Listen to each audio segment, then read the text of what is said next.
हमारी प्रार्थनाएं क्यों नहीं सुनी जाती?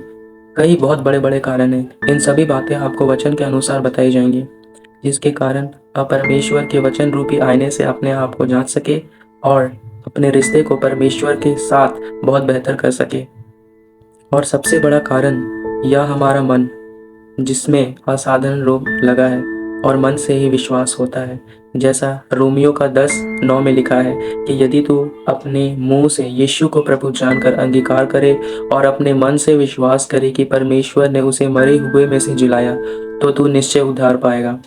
क्योंकि धार्मिकता के लिए मन से विश्वास किया जाता है और उद्धार के लिए मुंह से अंगीकार किया जाता है। और वचन कहता है कि यूहन्ना ने भी कहा, मन फिराओ क्योंकि स्वर्ग का राज निकट है। क्योंकि हमारा मन ही हमें दोषी ठहराता है। वचन कहता है कि सबसे पहले तू अपने मन की रक्षा कर, तो तू जीवित रहेगा।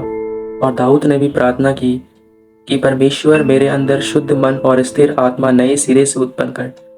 और जब तक हमारा मन निष्कपट और पवित्र नहीं होगा, तो हमें उद्धार कहाँ से मिल पाएगा और हमारी प्रार्थनाएं कैसे सुनी जाएंगी? क्योंकि विश्वास, चंगाई, आशीष और उद्धार और पापों की क्षमा सिर्फ मन फिराने से ही मिलती है। जैसा कि यीशु मसीह ने कहा था कि जा, तेरे विश्वास ने तुझे चंगा किया है। जैसा तेरा विश्वास वैसा ही तेरे लिए हो जाएगा। और मार्था से कहा था कि विश्वास करेगी तो परमेश्वर की महिमा को देखेगी। और विश्वास बिना परमेश्वर को प्रसन्न करना अनहोना है। और बपतिस्मा मन फिराव का ही है और खतना ही मन फिराव का ही है। और वचन कहता है कि जैसा तू मन में सोचता है वैसा तू है। और हमारा मन सांसारिक अभिलाषी है, जो पाप का सबसे बड़ा कारण है। वचन कहता है याकूब 1:14, परंतु प्रत्येक व्यक्ति अपनी ही अभिलाषा में खींचकर और फंसकर परीक्षा में पड़ता है। फिर अभिलाषाएं गर्भवती होकर पाप को जन्मती है, और पाप जब बढ़ जाता है तो मृत्यु को उत्पन्न करता है। वचन कहता है याकूब 4:1 से लेकर 4 तक, तुम में लड़ाइयाँ और झगड़े कहाँ से आ गए? क्या उन सुख विलासों से नहीं जो तुम्हारे अंगों में लड़ते और भिड़ते हैं? तुम लालसा रखते हो और तुम्हें मिलता नहीं। तुम हत्या और ढा करते हो और कुछ प्राप्त नहीं कर सकते। तुम झगड़ते और लड़ते हो। तुम इसलिए नहीं मिलता कि मांगते नहीं। तुम मांगते हो पर पाते नहीं, इसलिए क्योंकि बुरी इच्छा से मांगते हो, ताकि अपने भोग विलास में उड़ा दो। हे व्यभिचारिणियों, क्या तुम नहीं जानती कि संसार से मित्रता करना परमेश्वर से बैर करना है? तो जो कोई संसार का मित्र होना चाहता है, वह अपने आप को परमेश्वर का बैरी बनाता है। और याकूब का 3:14 से 16 में लिखा है, पर यदि तू अपने अपने मन में कड़वी ढा और विरोध रखते हो, तो सत्य के विरोध में घमंड ना करना और ना तो झूठ बोलना। यह ज्ञान वह नहीं जो ऊपर से उतरता है, वरन संसारिक और शारीरिक और शैतानी है। इसलिए कि जहाँ ढा और विरोध होता है, वहाँ बखेड़ा और हर प्रकार के दुष्कर्म भी होता है। ये सभी बातें और काम मन ही से होता है। तुम्हारा मन के नए हो जाने से तुम्हारा चाल चलन भी बदल जाता है। वचन कहता है कि यदि तुमसे किसी ने बैर किया, तो तुमसे पहले उसने मुझसे बैर किया। यदि हमने किसी से बैर किया, तो हमने भी किसी मनुष्य से पहले प्रभु परमेश्वर से बैर किया। जैसा कि वचन कहता है कि जो तुम में ग्रहण करता है वह मुझे ग्रहण करता है। मतलब जैसा अच्छा और बुरा व्यवहार किसी के साथ करते हैं, तो हम मनुष्य के साथ नहीं, पहले प्रभु यीशु के साथ फिर पिता के साथ करते हैं। वचन कहता है कि इब्रानियों 6:6, यदि वे भटक जाए तो उन्हें मन फिराव के लिए फिर नया बनाना अनहोना है, क्योंकि वे परमेश्वर के पुत्र को अपने लिए फिर क्रूस पर चढ़ाते हैं और प्रकट में उस पर कलंक लगाते हैं। यीशु ने यह भी कहा था कि तुम अपने मन में बुरे बुरे विचार क्यों लाते हो? और वचन कहता है कि जिसका मन परमेश्वर की ओर निष्कपट है, परमेश्वर उसकी निर्बलताओं में अपनी सामर्थ्य को दिखाता है। और इंसान अपनी हर प्रकार की बुद्धि और ताकत पर घमंड करता है, लेकिन वचन कहता है कि परमेश्वर घमंडियों का सामना करता है और दीनों पर अनुग्रह करता है। और लूका 10:27 में लिखा है कि तू प्रभु अपने परमेश्वर से अपने सारे मन और अपने सारे प्राण और अपनी सारी शक्ति और अपनी सारी बुद्धि के साथ प्रेम रख, और अपने पड़ोसी से अपने समान प्रेम रख। क्या हम ऐसा करते हैं? और वचन कहता है मत्ती 5:23 और 24 में, इसलिए यदि तू अपनी भेंट वेदी पर लाए और वहां तू स्मरण करे कि मेरे भाई के मन में मेरी ओर से कुछ विरोध है, तो अपनी भेंट वहीं वेदी के सामने छोड़ दे और जाकर पहले अपने भाई से मेल मिलाप कर, तब आकर अपनी भेंट चढ़ाना, फिर तब मैं तुझे ग्रहण करूंगा। और अब हम आगे पढ़ेंगे लूका 6:45 में, भला मनुष्य अपने मन के भले भंडार से भली बातें निकालता है, और बुरा मनुष्य अपने मन के बुरे भंडार से बुरी बातें निकालता है, क्योंकि जो मन में भरा है वही उसके मुंह पर आता है। मनुष्य केवल बाहरी रूप देखता है और परमेश्वर की आंखें मन पर लगी रहती है। वचन कहता है लूका 12:34 में, क्योंकि जहां तुम्हारा धन है वहां तुम्हारा मन भी लगा रहेगा।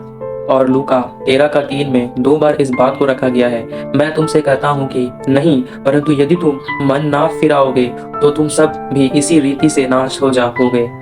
और लूका 13:5 में, मैं तुमसे कहता हूं कि नहीं, परंतु यदि तुम मन ना फिराओगे तो तुम भी सब इसी रीति से नाश होगे। और पहला तीमुथियुस 1:5 में कहता है, आज्ञा का सारांश यह है कि शुद्ध मन और अच्छे विवेक और कपट रहित विश्वास से प्रेम उत्पन्न होता है। क्या ऐसा है?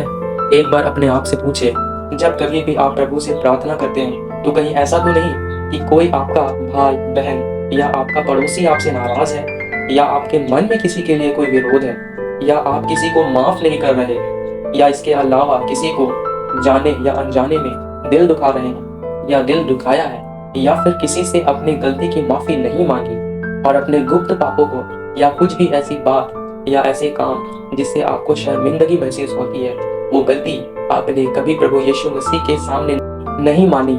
जैसा कि दाऊद ने यहोवा से कहा, हे यहोवा, मेरे गुप्त पापों से तू मुझे शुद्ध कर और मेरे अपराधों को मिटा डाल। वचन कहता है यूहन्ना 4:20 में, यदि कोई कहे कि मैं परमेश्वर से प्रेम रखता हूँ और अपने भाई से बैर रखे तो वह झूठा है, क्योंकि जो अपने भाई से जिसे उसने देखा है प्रेम नहीं रखता तो वह परमेश्वर से भी जिसने उसे नहीं देखा प्रेम नहीं रख सकता। अर्थात सबसे बड़ी बात प्रेम है।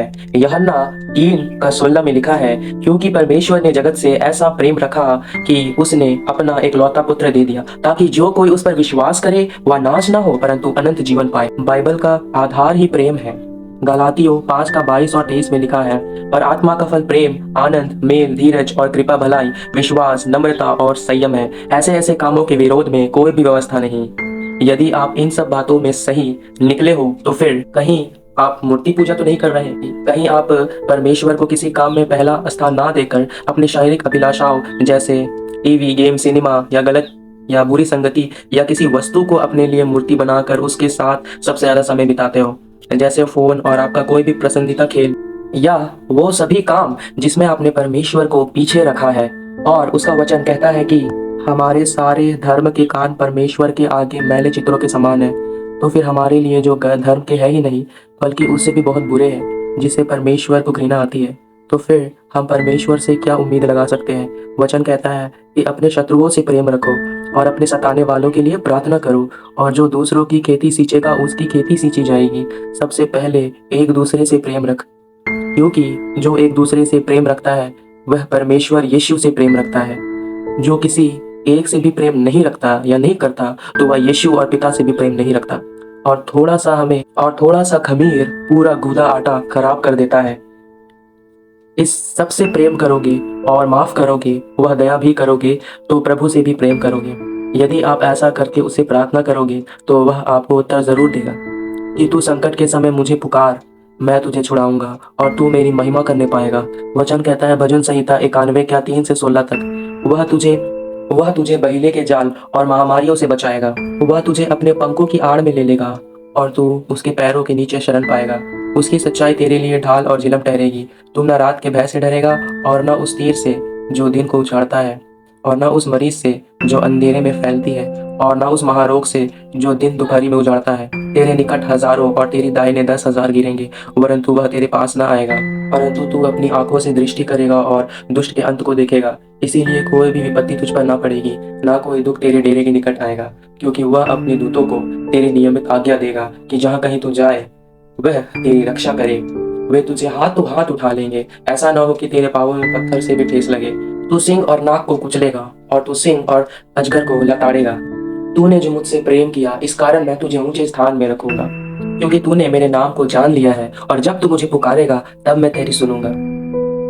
संकट में मैं तेरे संग रहूंगा, मैं तुझको बचाकर तेरी महिमा बढ़ाऊंगा। मैं तुझको दीर्घ आयु से तृप्त करूंगा और अपने किए हुए उद्धार का दर्शन करूंगा। वचन कहता है पहला कुरिन्थियों 13:1-8 तक, यदि मैं मनुष्य या स्वर्गदूतों की वाणी बोल लूं और यदि मैं प्रेम ना रखूं तो मैं ठनठनाता हुआ पीतल और झंझनाती हुई झांझ हूं। यदि मैं भविष्यवाणी कर सकूं और सब भेदों और सब प्रकार के ज्ञान को समझूं और मुझे यहाँ तक पूरा विश्वास हो कि मैं पहाड़ों को भी हटा दूं, परंतु मैं प्रेम न रखूं तो मैं कुछ भी नहीं। और यदि मैं अपनी संपूर्ण संपत्ति को कंगालों को खिला दूं या अपनी देह को जलने के लिए दे दूं और प्रेम न रखूं तो मुझे कुछ भी लाभ नहीं। प्रेम धीरजवंत है, प्रेम कृपालु है, प्रेम डर नहीं करता, प्रेम अपनी बड़ाई नहीं चाहता, प्रेम अपनी बड़ाई नहीं करता और फूलता नहीं। वह अनरीति नहीं चलता, वह अपनी भलाई नहीं चाहता, झुंझुलाता नहीं, बुरा नहीं मानता, कुकर्म से आनंदित नहीं होता, परंतु सत्य से आनंदित होता है। वह सब बातें सह लेता है, सब बातों की प्रतीति करता है, सब बातों की आशा रखता है, सब बातों में धीरज धरता है। प्रेम कभी टलता नहीं। भविष्यवाणी हो तो समाप्त हो जाएंगी, भाषा हो तो जाती रहेंगी, ज्ञान हो तो मिट जाएगा। तो ये सभी बातें प्रेम और मन से जुड़ी हुई है। जब तक ये दोनों बातें और काम पवित्र ना हो तो हमारी प्रार्थना प्रभु नहीं सुन सकता, क्योंकि हमारे पापों के कारण अपना मुंह हमसे छिपा रखा है। यदि हम मन पवित्र और हरेक के प्रति पवित्र प्रेम रखें तो वचन कहता है कि पवित्र आत्मा हम में से होकर प्रार्थना करता है और वो प्रार्थना कभी घृणित और व्यर्थ नहीं ठहरती, जिसका उत्तर हमेशा ही समय पर मिलता है, क्योंकि वचन कहता है कि जिस समय तूने मुझे पुकारा उसी समय मैंने तेरी सुन ली। और यदि कभी आप प्रार्थना में उपवास करें तो कभी भी दिखावा ना करें, सिर्फ अकेले में पिता से दीन और नम्र होकर प्रार्थना करें, तब वह तुम्हें चौड़े उत्तर देगा। उम्मीद करता हूँ कि ये परमेश्वर की आत्मा ने आज आपसे बात किया होगा। तो आप इस वीडियो को अपने सभी भाई बहनों के साथ शेयर जरूर से करें, जिससे कि मसीह लोग प्रार्थना के योद्धा बनकर, अच्छे योद्धा बनकर शैतान के गढ़ों को ढा सके। आप प्रभु आपकी अगुवाई करे, प्रभु आपको आशीष देते रहे। आमीन, आमीन, आमीन।